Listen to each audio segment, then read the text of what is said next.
Ya, bueno, un gusto conocerles. Es la primera vez que yo imparto esta cátedra, sin embargo, es el área en la que yo me especializo, porque yo trabajo investigando en derecho indígena, en derecho de agua, en general sobre el convenio 169. Entonces es un área que, y de hecho, dirijo también la línea de investigación que tiene nuestra facultad sobre interculturalidad, territorio, agua y derecho indígena. Entonces esta es como mi área.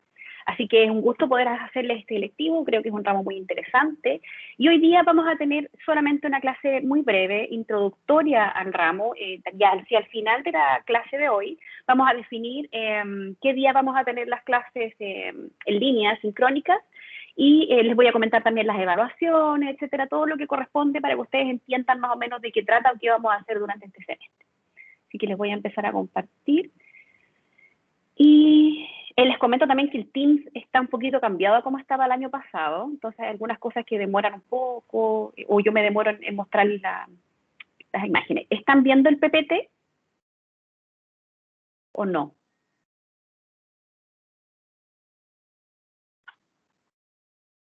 ¿Se ve un PPT, un PowerPoint? Sí se ve. ¿Se ve ya?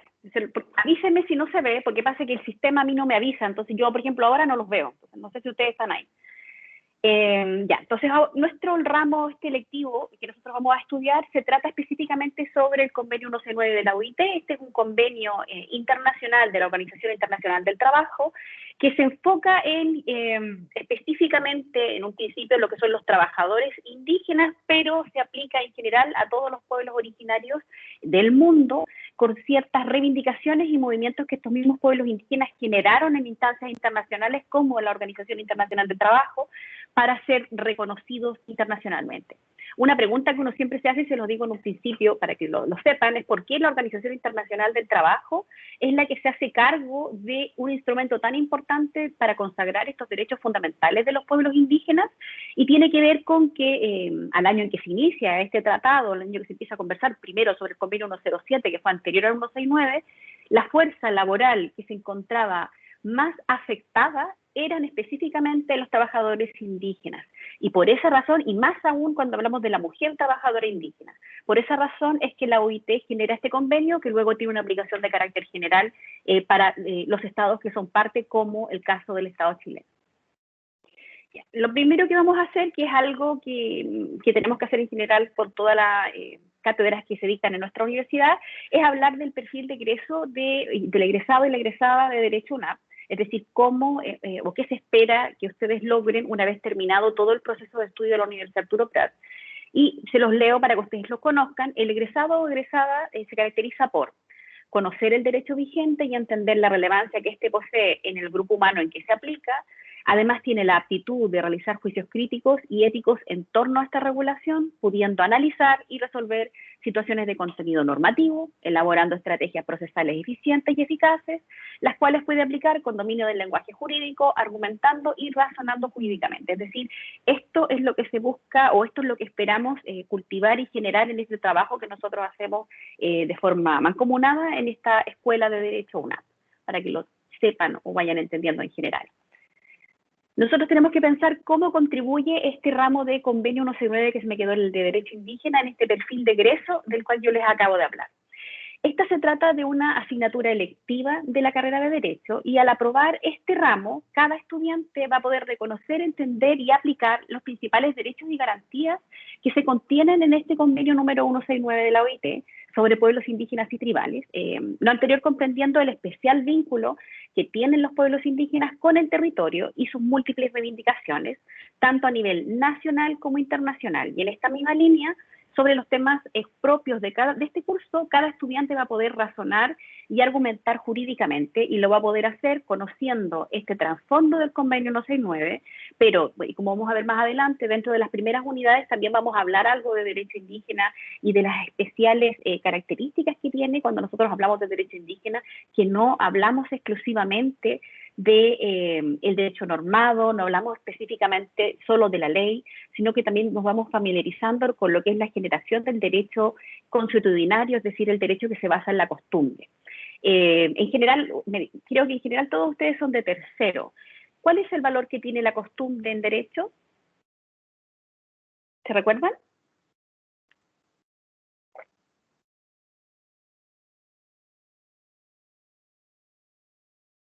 ¿Se recuerdan lo que era la costumbre, así como la definición? Recuerden que esta es una instancia en que se pueden equivocar, no hay problema, lo podemos conversar, y de hecho, en instancias en las que uno se equivoca es donde uno aprende y se va recordando las cosas. ¿Se recuerdan lo que era la costumbre?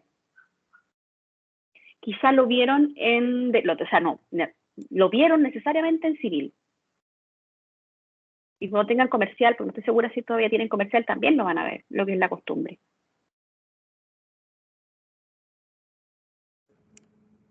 Yo tengo entendido que son los comportamientos reiterados dentro de una sociedad. Sí, de forma general, esa es como una parte de esta definición de la costumbre, ¿no? Una definición clásica de la costumbre es aquella repetición constante y uniforme en el tiempo que se realiza creyendo que se obedece a un imperativo jurídico. Eso es una definición clásica de lo que es la costumbre, que es la mitad de lo que usted me dio en la definición, es decir, esta repetición constante y uniforme, pero que yo realizo esta conducta creyendo que obedezco a un imperativo jurídico, es decir, no necesariamente está consagrado en el derecho, pero yo creo que obedezco la ley. Cuando nosotros hablamos de la costumbre, nosotros distinguimos entre, y que es lo que ustedes probablemente revisaron en civil, en la introducción al derecho, nosotros distinguimos entre esta costumbre según ley, costumbre en silencio de ley o costumbre contra ley, y en derecho civil solo vale la costumbre cuando ésta ha sido mencionada por el mismo derecho. Ustedes van a ver después cuando tengan derecho comercial, porque creo que este parece que es su primer año teniendo derecho comercial. En el caso de derecho comercial hay una excepción donde la costumbre no solamente vale según ley, sino que también vale en silencio de ley, cuando yo lo acredito en virtud de lo que establece el artículo 5 del Código de Comercio. ¿Por qué? Porque es muy probable que uno tenga ciertas costumbres mercantiles que no se encuentren todavía reglamentadas en el Código. Y en el caso del derecho indígena es aún más excepcional porque ustedes hasta ahora han visto que nosotros no podemos hacer valer en general la costumbre en silencio de ley y no podemos hacer valer la costumbre en contra de ley. En el caso del derecho indígena, nosotros tenemos el derecho normado, que se encuentra en la ley indígena, en el convenio 169, en la Declaración de Pueblos Indígenas, todos instrumentos de los cuales Chile es parte, pero también nosotros tenemos lo que se llama el derecho propio, es decir, aquí el derecho que estos pueblos originarios chilenos han mantenido en el transcurrir y el pasar del tiempo y que quizá no se encuentra normado, pero que nosotros podemos alegar en tribunales basándonos en el convenio 169, entre otros instrumentos internacionales de derechos humanos. Entonces, por eso es que es tan importante este derecho consuetudinario, es decir, este derecho que se genera de esta repetición constante y uniforme que yo realizo obedeciendo un imperativo jurídico. Y eso es algo que ustedes van a ver en el convenio 169 de la OIT, es algo que vamos a ver exclusivamente cuando nosotros hablamos de derechos indígenas, que esto es muy propio de este marco normativo muy especial y como que a veces nos saca de las estructuras que nosotros entendemos o las estructuras normativas que nosotros aprendimos, por ejemplo, en primer año de Derecho. ¿Cuáles son los resultados de aprendizaje que nosotros esperamos de este ramo del convenio 169 de la OIT? Al finalizar con éxito esta asignatura, cuando terminemos el semestre y el módulo, los distintos módulos que tiene este ramo, ustedes van a ser en general capaces de otorgar orientaciones teórico-conceptuales y herramientas metodológicas que permitan a los estudiantes comprender el concepto de diversidad cultural, que ese es un punto importante también, identidad y pluralismo cultural y el derecho de los pueblos indígenas en general y en Chile en particular, especialmente enfocado en aquello que nosotros vamos a estudiar del convenio 169 de la OIT. Y en cuanto a diversidad cultural, les adelanto que es algo que igual debieran conocer, aunque estemos exclusivamente hablando del convenio 169, Chile, nosotros tenemos reconocidos, no en la Constitución, pero sí en una ley que es la ley indígena, es a 9 pueblos indígenas y desde el año pasado tenemos reconocido a 10 pueblos indígenas porque se incorporó el pueblo chango. En el norte de Chile, nosotros tenemos como pueblos indígenas que persisten en nuestro territorio el pueblo aymara, el pueblo quechua, el pueblo licanantay, que es el pueblo atacameño, bueno, los changos, los diaguitas. De forma general, creo que les he mencionado los pueblos que entendemos que se encuentran habitando en el norte de Chile y entendiendo también que el convenio 169 también se incorporan a los pueblos tribales. También tenemos a los afrodescendientes en el Valle de Azapa de Arica, que también es importante, es otro punto que a veces nosotros no manejamos bien. También tenemos afrodescendientes y los afrodescendientes, los afrochilenos, aparecieron mucho en la agenda nacional el año pasado cuando se estaban discutiendo los escaños reservados para pueblos indígenas para el nuevo proceso constituyente, que probablemente ustedes lo vieron, lo escucharon, o escucharon el debate, que no se les dio un escaño reservado, pero sí nos sirvió para conocer y reconocer la existencia de los afrodescendientes de Chile. Además, otro resultado de aprendizaje esperado de este ramo del Convenio 169 es identificar este marco normativo nacional e internacional de protección de los derechos de los pueblos indígenas o pueblos originarios. Y además, que yo diría que es una de las cosas más interesantes de este tipo de ramos, es tener una visión crítica y reflexiva en torno a todo el análisis de los sistemas de resolución de conflictos que involucran el Convenio 169, como así también la resolución de conflictos que involucran a los pueblos indígenas en el norte de Chile. Les adelanto también que en cuanto a derecho propio nacional, es decir, este derecho de los pueblos indígenas que ha persistido en el tiempo, nosotros tenemos en nuestra región y también en el caso de los Licamantay grandes debates y grandes logros y reconocimiento del derecho propio en cuanto a la reglamentación del agua, es decir, el cuidado del agua por los pueblos indígenas, que es algo que vamos a conversar someramente en algún momento. Respecto a las evaluaciones de este electivo, esta asignatura va a contar con 2 evaluaciones. Ambas representan un 50% del promedio final y una de estas evaluaciones va a ser de contenido y una segunda va a ser de desarrollo de casos en base de jurisprudencia pertinente de derecho indígena y específicamente el Convenio 169 de la OIT. Hay casos muy interesantes, tanto acá en la región como a nivel nacional, y eso va a ser lo que tendrán que desarrollar porque creo que la mejor manera de aprender de esta forma, ¿no? Es decir, a distancia, que es lo que en este momento nos toca hacer, ¿no? Aprender de esta manera, con las ventajas y desventajas que ello tiene, creo que la mejor manera para que ustedes les queden ciertas ideas es el trabajar con casos, el trabajar activamente, comprendiendo la aplicación de ciertos principios, la aplicación de la normativa en situaciones reales, ¿no? Creo que es la mejor manera, que ciertas ideas les pueden quedar más que una exposición sobre un tema. Ya, ¿y cuáles son los contenidos que va a tener este electivo? Lo primero que vamos a estudiar y que yo les he mencionado dentro de lo que hemos conversado hoy día es los derechos de los pueblos indígenas. Hemos conversado de forma general y cuando voy a hablar de derechos de los pueblos indígenas, no solo voy a hablar de los derechos de los pueblos indígenas en el marco normativo nacional chileno o en la realidad histórica chilena, sino que esto les voy a hablar de un fenómeno mundial y probablemente también me voy a enfocar especialmente en la situación de Latinoamérica. Y también vamos a hablar sobre la idea de pueblos indígenas y Estado. Existe toda una tensión con respecto a cómo nosotros podemos reglamentar o cuál es la actitud que debe tener el Estado de Chile con respecto y el trato que tiene con los pueblos indígenas, sobre todo por su muy mal comportamiento histórico con los pueblos indígenas chilenos desde la generación del Estado chileno, es decir, ya ni siquiera estamos hablando del proceso de conquista o de aquella responsabilidad que pudiera tener España con los daños que se originaron a los pueblos originarios en Chile y en Latinoamérica, sino que estamos hablando de la responsabilidad del Estado chileno en la configuración del Estado y cómo la idea de, y esto ha sido repetido por las distintas constituciones, donde no hemos reconocido esta identidad indígena, la diversidad cultural de los distintos pueblos indígenas que componen nuestro y son parte activa de nuestro Estado chileno, como así también de la identidad chilena, cómo esta identidad chilena se ha creado bajo la noción de que somos un Estado y una nación, cuando la realidad nos dice que no somos solo una nación, sino que somos muchas naciones que subsisten en un mismo territorio. Ese concepto que yo les acabo de dar es lo que se dice el ser un Estado plurinacional, es decir, muchas naciones que subsisten en un mismo territorio y cuando estas muchas naciones que subsisten en un territorio se comunican entre ellas, nosotros hablamos que nos encontramos ante un Estado intercultural, es decir, ya no solo subsisten en un mismo territorio, sino que hablan unas con otras y se contribuyen. Que uno podría discutir si ya estamos en ese nivel en Chile, todo lo cual no se encuentra reconocido en nuestro marco normativo, porque les adelanto que en nuestra Constitución, que yo sé que ustedes estudiaron, porque creo que tienen ramos de constitucional en primero y en segundo, no reconoce bajo ningún punto a los pueblos indígenas y eso es una situación extremadamente excepcional, que también lo vamos a revisar en este ramo, porque todas las constituciones latinoamericanas en algún nivel reconocen a los pueblos originarios, reconocen a los pueblos indígenas.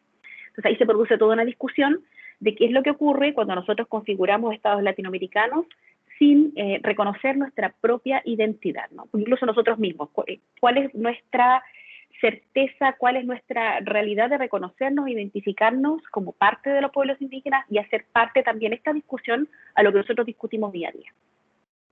Después, como un tercer punto, vamos a estudiar abiertamente el convenio número 169 de la OIT. Y es importante que ustedes tengan este instrumento a mano. Es súper fácil de acceder, sobre todo si tienen acceso a Internet y tienen acceso al computador. Hay muchos modelos, ¿no? Pero la idea es que lo tengan siempre a mano, lo puedan ver. No es un convenio muy largo. La forma en que en general reglamenta lo hace de forma general, como en general ocurre con todos los tratados internacionales. Porque vamos a ir revisando algunos artículos, no es necesario ni yo espero que ustedes aprendan de memoria los artículos, pero sí que los conozcan y los manejen, porque creo que es parte también de lo que nosotros desarrollamos como abogadas y abogados. Nuestros instrumentos son los códigos, es la ley, son los convenios internacionales, entonces tenemos que tener por lo menos alguna geografía o saber dónde están aquellos elementos que pueden servir para una persona que va a acudir, o una empresa o quien sea, a pedir nuestra asesoría jurídica en algún momento, o si tienen que hacer un informe en derecho. Tienen que saber dónde está la normativa, deben conocer los instrumentos jurídicos. Entonces, por eso es importante que los tengan a la vista para que los puedan revisar cuando estudien y los puedan revisar quizá cuando yo se lo estoy mencionando, independiente de que quizá yo muchas veces voy a pegar en el PPT o en lo que yo estoy utilizando el artículo, es importante que ustedes también tengan su propio instrumento. Y también, y como parte final de este ramo, vamos a estudiar, yo diría más que parte final, probablemente va a ser transversal, es decir, en todos los puntos que vamos a ir revisando jurisprudencia nacional e internacional en materia del convenio número 169 de la OIT.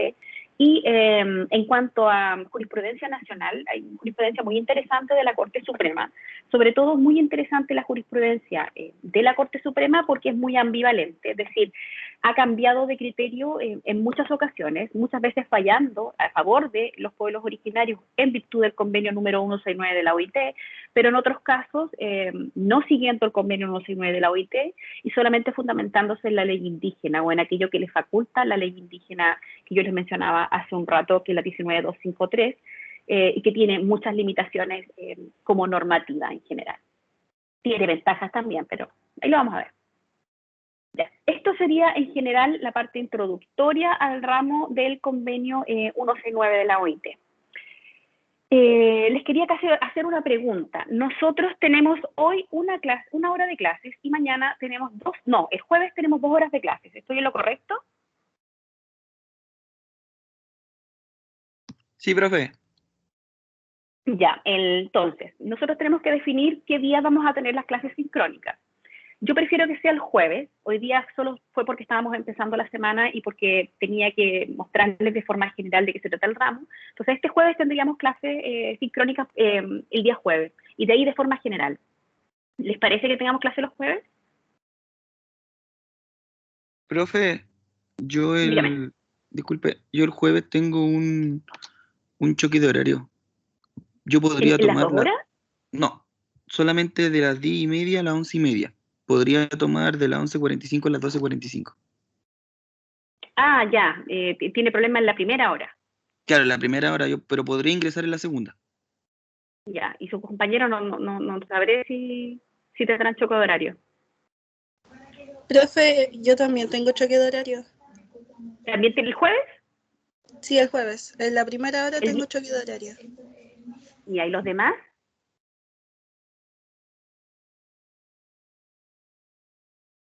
Si no, ¿eh? Profesora, Yo, yo no presento el choque de horario, pero según lo que dijeron los compañeros, estaría ideal que sea de 11:45 a 12:45, ¿o no? de 11, ¿cuál está la del día? No, la del día jueves. De 11:45 a las 12:45. Ya, entonces los jueves de 11:45 a 12:45, para que podamos calzar con aquellos compañeros que no pueden venir a la primera hora. Y en general yo les voy a hacer 1 hora de clase, porque creo que hacer mucho más de 1 hora los agosto y no vemos tantas cosas importantes. Entonces no deberíamos tener problemas ahí, en cuanto a la materia o los contenidos que yo quiero pasar. Les dejo esa idea. Entonces el día jueves tendríamos la clase empezando a las 11:45, ¿sí? ¿Estoy bien? Sí, profe, sí. Ya, 11:45, ya. Les voy a poner un aviso de todas maneras en Teams, entonces para que ustedes lo revisen. Si es que me equivoco, me dice, profesora, no, era en tal horario, voy a acordar. Ya, entonces acordamos ya la clase sincrónica y ahora voy a ver algo muy breve con respecto al convenio 169, solamente la introducción, porque creo que les quedó claro hasta ahora todo lo que dije con respecto a la introducción al ramo, este perfil de egreso. Sí, a mí sí. Sí, ya, gracias. No sé si tienen, bueno, dudas con respecto a las evaluaciones. Ustedes saben que las evaluaciones, ustedes fijan las fechas, ¿no? Entonces, yo solamente les indico que son 2. Yo no voy a hacer uso de esa tercera evaluación que tenemos la posibilidad de tomar. Entonces, para que lo sepan y lo conozcan. Y, bueno, Profe, el contenido, ¿las evaluaciones van dígame. a ser escritas o va a haber alguna oral o van a ser trabajo? ¿Cómo va a ser eso? La primera evaluación yo la hago escrita y la hago a través de plataforma, del aula virtual. Probablemente, porque no la he pensado todavía, ¿no? Pero probablemente sea de alternativas.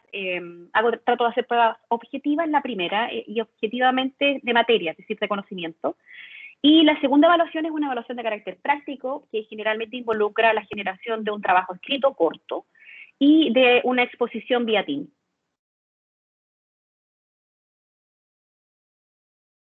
¿Sí? Ya, profe, gracias.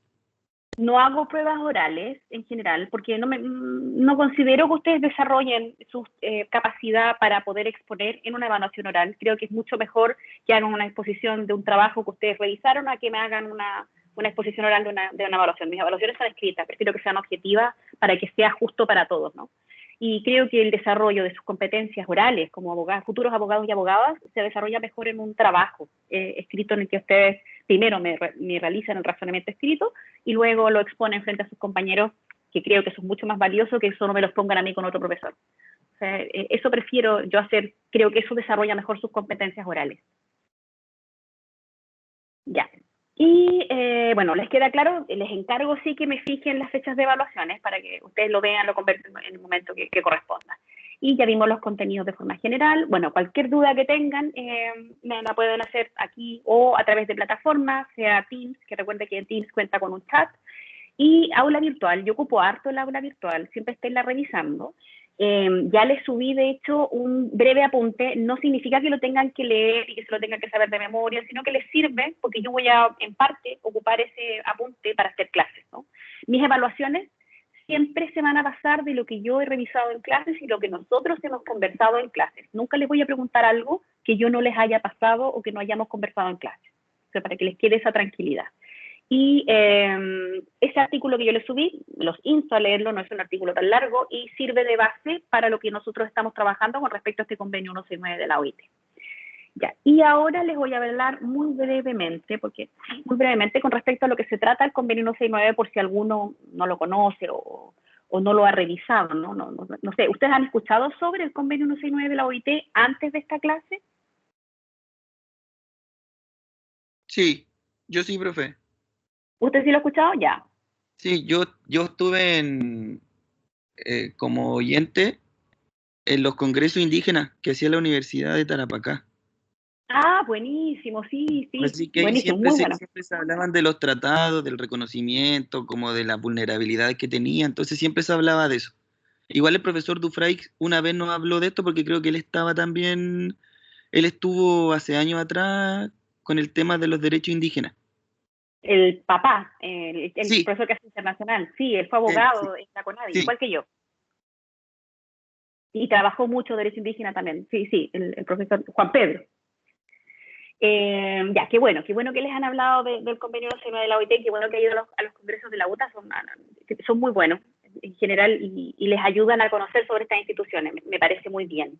Y qué bueno que el profesor también les haya hablado de esto. El convenio 169 de la Organización Internacional del Trabajo es un tratado internacional que se fundamenta en el respeto a las culturas y formas de vida de los pueblos indígenas y de los pueblos tribales también, porque eso también es importante con respecto al convenio 169, porque es un tema muy discutido y quizá quienes fueron a estos congresos de la UTA o a cualquier seminario que nosotros hemos organizado, se produce a veces una disputa de poder en cuanto a la presencia que tienen los pueblos indígenas y los pueblos tribales, porque los pueblos indígenas o pueblos originarios son aquellos que se encuentran desde tiempos inmemoriales aquí en el territorio nacional chileno o en el territorio latinoamericano. Y cuando hablamos de los pueblos tribales son pueblos que en este proceso de la conquista española, pues no se me ocurre otra palabra, ¿no? Que llegaron a nuestro territorio en Latinoamérica, los trajeron como fuerza esclava, ¿no? Estoy hablando en general de pueblos africanos tribales,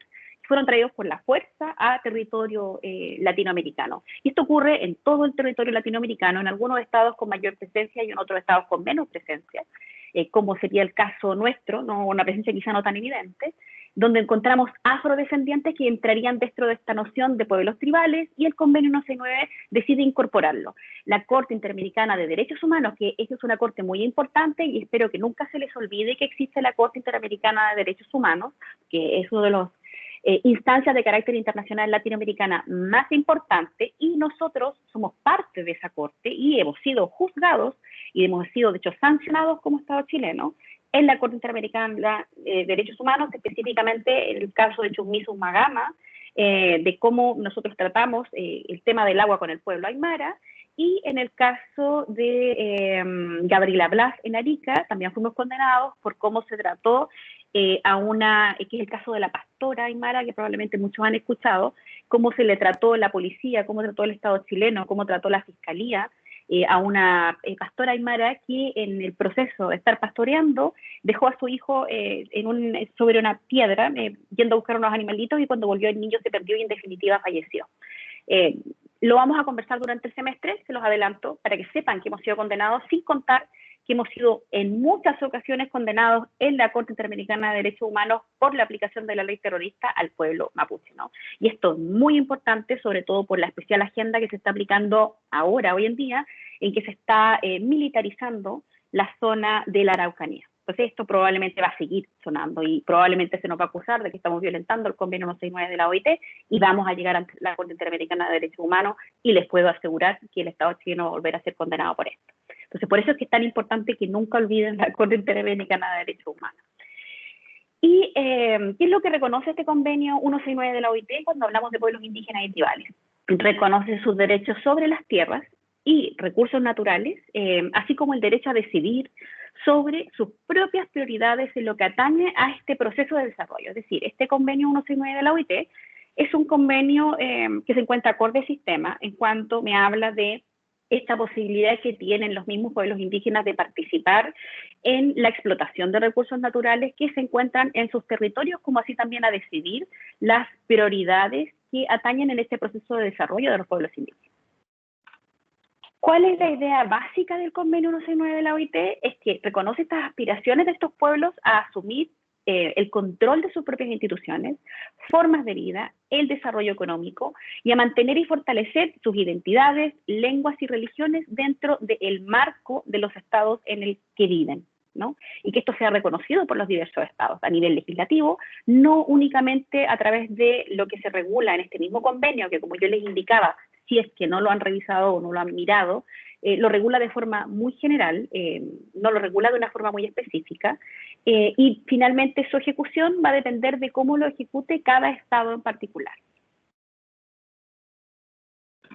Antes del convenio 169 de la OIT, la Organización Internacional del Trabajo había generado otro convenio, que es el convenio 107, el que yo podría decir que es un antecesor del convenio 169.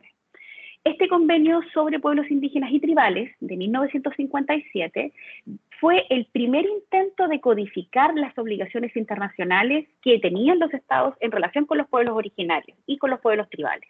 Por tanto, este fue el primer convenio internacional en el asunto, o en este asunto en materias indígenas, y la OIT lo adoptó en 1957 a solicitud del sistema de la ONU. Y recuerden que yo les mencionaba que lo hace, o se hace esta solicitud por parte de la Organización de Naciones Unidas, por la especial merma o la especial situación diferenciada y más compleja que tenían los pueblos indígenas como fuerza de trabajo, específicamente en Latinoamérica. Ahora, cuando nosotros hablamos de pueblos indígenas, yo les hablo mucho de Latinoamérica, porque es aquí donde encontramos mayor población de pueblos indígenas. Sin embargo, no somos la única parte del mundo donde uno puede encontrar población indígena. También podemos encontrar población indígena en Australia, en Nueva Zelanda, podemos encontrar población, de hecho la encontramos, población indígena muy relevante en Canadá, en Estados Unidos, y también podemos encontrar en ciertas zonas de Europa población que también se puede considerar como pueblos indígenas. Recuerden que la noción de pueblo originario, pueblo indígena, serían aquellos grupos humanos que se mantienen en un territorio determinado por tiempos inmemoriales, ¿no? Es como nosotros entendemos esta idea de la población indígena. Entonces, esto no es una situación o un asunto exclusivamente latinoamericano. Si bien es de nuestro mayor interés, también encontramos poblaciones en otras partes del mundo. El convenio 107, que era este convenio que era anterior al convenio 169, tiene un enfoque, y esta fue la razón por la cual tuvo que ser cambiado por el convenio 169, integracionista, que refleja el discurso sobre el desarrollo del momento de su adopción. Yo les mencioné que este convenio se adoptó en 1957. Porque esto es bueno, 1970 fue objeto de muchos cuestionamientos.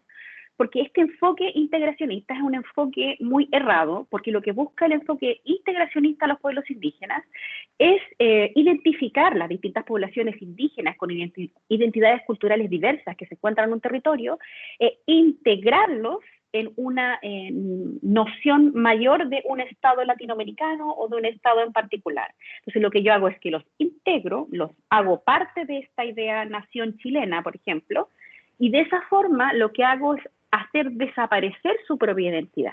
Entonces yo ya no me encuentro ante un sistema plurinacional, pluricultural, sino que los integro y los desaparezco dentro de la noción de la chilenidad, que fue y ha sido en general el enfoque que ha tenido nuestra legislación. Y por eso es que yo se los menciono, porque es muy criticado este enfoque integracionista. La legislación norteamericana también adolece mucho de esta idea integracionista, y uno puede ver lo que ha ocurrido, y también separatista también en el caso de la legislación norteamericana, cómo ha ido desapareciendo la identidad cultural indígena de los pueblos originarios que habitaban el territorio de Estados Unidos de Norteamérica.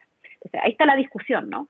Y otros estados que también han innovado, ya no teniendo un enfoque integracionista, en Nueva Zelanda, también en el caso de Australia, y específicamente es muy interesante la postura y el cambio legislativo que ha tenido Canadá en cuanto a ya no tener un enfoque integracionista, y ha llegado al punto de reconocer la diversidad cultural, de incluso hacer esfuerzos para que sus instituciones jurídicas y políticas incluyan siempre miembros de primeras naciones, porque ni siquiera les llaman pueblos originarios o pueblos indígenas, y a fin de mantener esta identidad cultural que siempre se ha mantenido constante en la identidad del Estado canadiense. Y en eso es un ejemplo para el resto de los demás estados.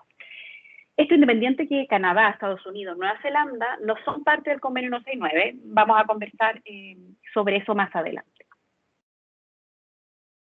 Este convenio 107 de la OIT, el Consejo de Administración de la OIT convocó una comisión de expertos en el año 1986, por esta idea que yo les decía de que se critica mucho el convenio 107 por esta visión integracionista, y esta concluyó que el enfoque integracionista del convenio estaba obsoleto y que su aplicación era perjudicial para el mundo moderno. Entonces, este convenio 107 fue revisado entre los años 88-89, y en 1989 se adopta este convenio 169 de la OIT. Desde la adopción de este último convenio, del convenio el 169, el 107 ya no queda abierto a ratificación, y entendemos entonces que es un instrumento o letra que se encuentra muerta. ¿Cuáles son las diferencias entre este convenio 107 de la OIT y el convenio 169? El convenio 107 se basa en el supuesto que los pueblos indígenas y tribales eran sociedades temporarias destinadas a desaparecer en el proceso de la modernización. Entonces, esta visión integracionista. El convenio 169 se basa en la creencia que los pueblos indígenas constituyen sociedades permanentes, y cuando hablamos de sociedades permanentes y que tiene que ver con la visión que nosotros tenemos actualmente de los pueblos indígenas, evolucionan al igual que el resto de las naciones. No están condenadas a desaparecer con el efecto de la modernización, todo lo contrario, sino que se mantienen y persisten en el tiempo, pero evolucionando como todas las demás culturas y las demás naciones. El convenio 107 hace referencia a poblaciones indígenas y tribales, y el convenio 169 no habla de poblaciones, sino que me habla de la noción de pueblos indígenas y tribales. La diferencia entre poblaciones, el término poblaciones, y el término pueblos, quizá ustedes lo pueden haber conversado con el profesor Dufray, y se refiere a esta posibilidad de yo autodeterminarme, autorreconocerme, y aquellos factores de autonomía que incluyen la noción pueblos, ¿no? El reconocerle como pueblo. Y esta es una discusión muy relevante que también vamos a conversar aquí y eventualmente en derecho indígena, cuando yo reconozco como pueblos, por ejemplo, cuando yo les menciono que en Chile se reconocen 10 pueblos indígenas, cuando ustedes revisen la ley indígena van a ver que no se les reconoce como pueblos per se, y si ustedes revisan la discusión que se dio en el Congreso, fue sumamente importante para los congresistas el no reconocerles como pueblos indígenas, sino reconocerlos como etnias. El reconocer como etnias a los pueblos indígenas es altamente errado, porque la palabra etnia viene y proviene de una palabra, creo que es griega, que se refiere a lo étnico, y cuando yo hablo de lo que es étnico, me refiero a aquello que me es ajeno, aquello que me es extraño. Entonces, ya desde la noción de la palabra étnico, la palabra etnia, es una noción absolutamente errada cuando hablamos de los pueblos indígenas y los pueblos originarios. Porque los pueblos originarios son aquellos que se encontraban en nuestro territorio cuando se produjo todo este proceso de conquista española y donde se produjo finalmente todos los procesos de mestizaje que generan lo que nosotros conocemos hoy como nación chilena. Entonces, es parte de nuestro contenido identitario lo indígena. No me es algo extraño, sino que me es algo propio. Nosotros no somos españoles ni europeos, nosotros somos chilenos, ¿no?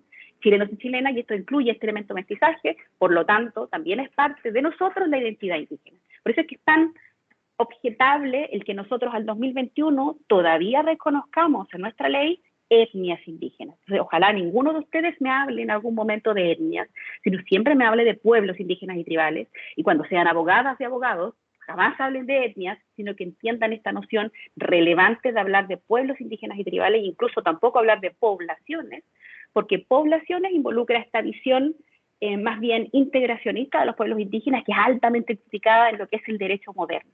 Entonces, para que lo veamos. El convenio 107 de la OIT fomenta, que era la crítica mayor que se le hacía, la integración, es decir, que yo incluya dentro de una nación a los pueblos, esta nación chilena, incluyo todos los pueblos indígenas, fomento la integración y por tanto desaparezco esta identidad cultural diferente de los pueblos indígenas. Y el convenio 169 de la OIT reconoce y respeta esta diversidad étnica y cultural, que es algo que también se ha trabajado en otros estados latinoamericanos con mucho éxito, como el caso del Tribunal Constitucional Colombiano. También hay artículos muy relevantes de Colombia sobre la idea de la identidad cultural cuando hablamos de pueblos indígenas. Así que, ya, hasta aquí voy a dejar la clase, pero primero ya vimos lo de las sesiones. Profe, Dígame. yo quiero hacerle una pregunta. Dígame. Profe, este convenio habla acerca del reconocimiento, ¿cierto?, que se le entrega a los pueblos. Pero, por ejemplo, ¿Sí? Chile ¿se reconoce como país multicultural? No. O sea, actualmente en lo que estamos hablando de los instrumentos que nosotros tenemos como la Constitución, las diferentes reglamentaciones normativas, no nos reconocemos como un país multicultural. Pero en la realidad, cuando uno revisa las investigaciones que se han realizado, bueno, y lo que vemos, ¿no? Nosotros sin lugar a dudas somos un país multicultural. Nosotros sí tenemos en nuestro territorio múltiples culturas. No solamente estoy hablando de los 10 pueblos originarios que son parte de nuestra identidad cultural, sino también nosotros tenemos, sobre todo en nuestra región, muchas culturas que ya me refiero a gente que viene del extranjero y que se viene a quedar acá en Chile, ¿no? Entonces, y sobre todo acá en Iquique, por efectos de la SOFRI. Entonces, nosotros claramente sí somos multiculturales y sí tenemos en nuestro territorio muchas naciones, gente de diferentes historias y diferentes partes de territorio que subsisten en ese territorio. Entonces, sí somos multiculturales, somos plurinacionales. El tema es que esto deba ser reconocido por nuestra Constitución, para que nosotros digamos que el Estado se reconoce como tal. ¿Por qué es importante? Porque alguien me podría preguntar, ¿por qué es importante que reconozcamos que somos multiculturales? ¿Cuál es la importancia? Estudios en general han llegado a la conclusión que para mantener la seguridad, la paz de un Estado en particular, es fundamental que nosotros reconozcamos nuestra identidad, nuestra diversidad, etc. Si nosotros hacemos lo que hace nuestra reglamentación actual, es decir, negar nuestra identidad cultural, negar nuestra pluriculturalidad, se generan o se puede eventualmente generar un quiebre de sistemas, donde se produce como una discusión con respecto a cómo nosotros negamos lo que somos. que yo podría decir, de hecho yo lo digo dentro de lo que yo investigo, que eso probablemente ocurrió en octubre del 2019, ¿no? Se produjo un quiebre del sistema por muchas otras cosas, ¿no? Pero una de ellas, y de hecho una de las discusiones que se daban en los cabildos, era el que no nos reconocíamos como pluriculturales, ¿no? Y que solo lo hacemos a nivel de la ley, sin hablar de todos los otros fenómenos que se han producido a nivel nacional que han afectado a los pueblos indígenas.